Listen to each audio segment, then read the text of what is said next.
I would be happy if only you would, ... I would be happy if only you would do this, this, and that. Or I would be happy if only you would goddamn stop doing this, this, and that. Is there someone in your life that in your heart of hearts, whether you're too sophisticated to say it aloud or not, you're trying to get them to change?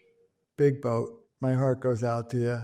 Been there. Hi, I'm Terry Real, the founder of Relational Life Therapy. And let me tell you, of course you want your partner to change. And how satisfied or dissatisfied you are in the relationship will be obviously directly proportional to how much you want your partner to change.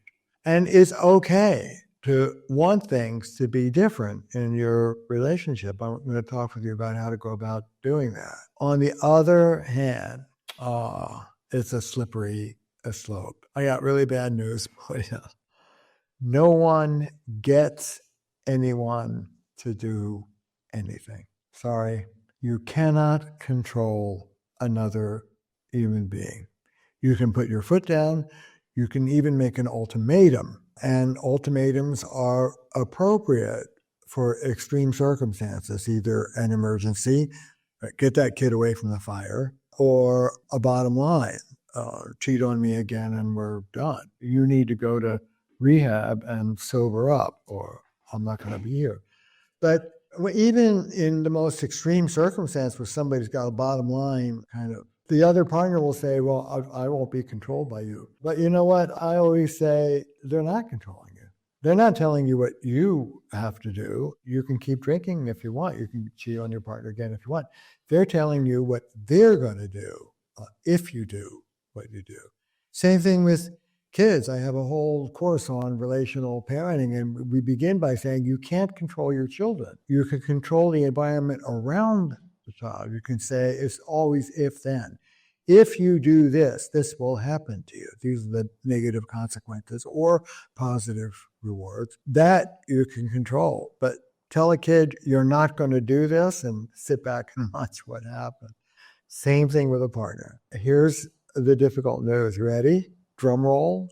People don't like being controlled. Sorry. You may bully your way or plead your way into somebody doing what you want, but if they don't really want to do it and you've coerced them, you will pay for it. They will make you pay for it. A short-term victory, a long-term resentment and poison. So, hey, what's a person to do then? My partner keeps interrupting me and won't let me talk. Or my partner gets defensive and won't be accountable. My partner is walled off and never comes home every day and doesn't even ask me how I am or act like they're happy to do things that I want changed around here. How do I do that? With humility.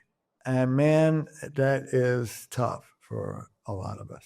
With humility and with, I'm sorry to say, what my 12-step friends would call detachment from outcome. I would like more of this from you in our relationship. I would like less of this in our relationship. Can I tell you exactly what I'm looking for?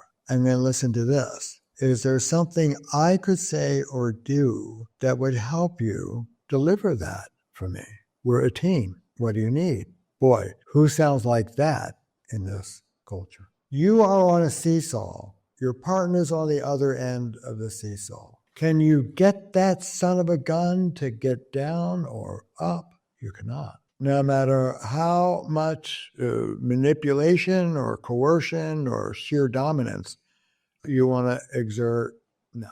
If they come down or up, it's because they've chosen to. If they agree to something you've kind of pressured them into, it's because they've relented. You are not getting them to. They are allowing you to boss them around or entreat them. There's a healthy aspect to this.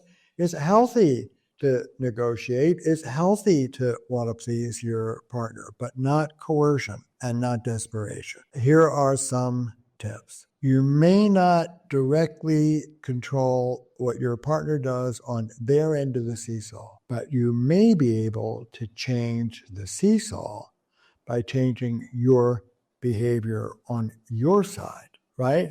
Look, you come home and you want a romantic dinner with your spouse. Here's door A. Fling open the door, look around.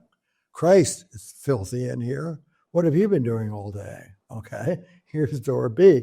Come home with a bouquet of flowers and a babysitter in tow. Hey, listen, Marge here is going to take care of the kids. I've booked a beautiful restaurant.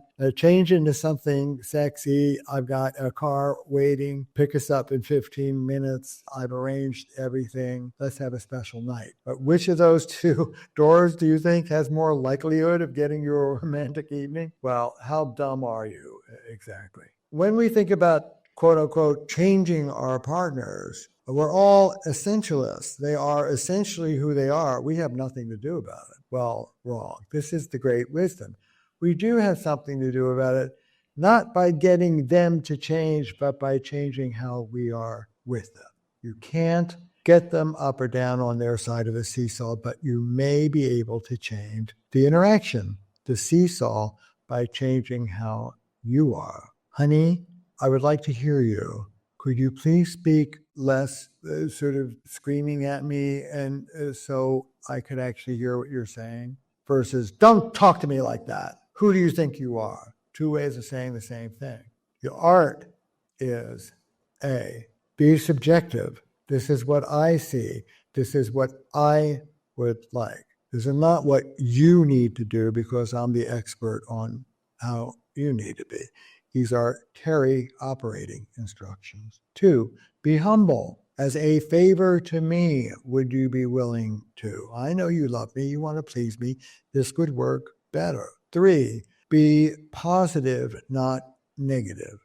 I know you want to please me. That's great.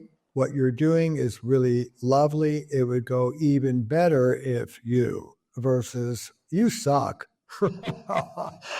All of our friends think you suck. This is terrible. You can't keep doing this. No. So humble as a favor to me, subjective, this is what I would like, and positive. What you're doing is good. This would be better. Be sweet. You can be firm and assertive and loving all at the same time. Chances are no one ever taught you how to do that. What we normally do in patriarchal culture is either accommodate and be sweet, but don't get our needs met, or stand up for ourselves, but not in a very loving way. Be sweet and kind and cherishing and positive and firm and assertive and speak your truth all at the same time. I know you love me. We're a team. This is what I want, honey. Would you give it to me? It would mean the world to me. How can I help you deliver? That's being assertive and relational at the same time. New news for almost all of us in this culture. Try it out. I think you'll like it.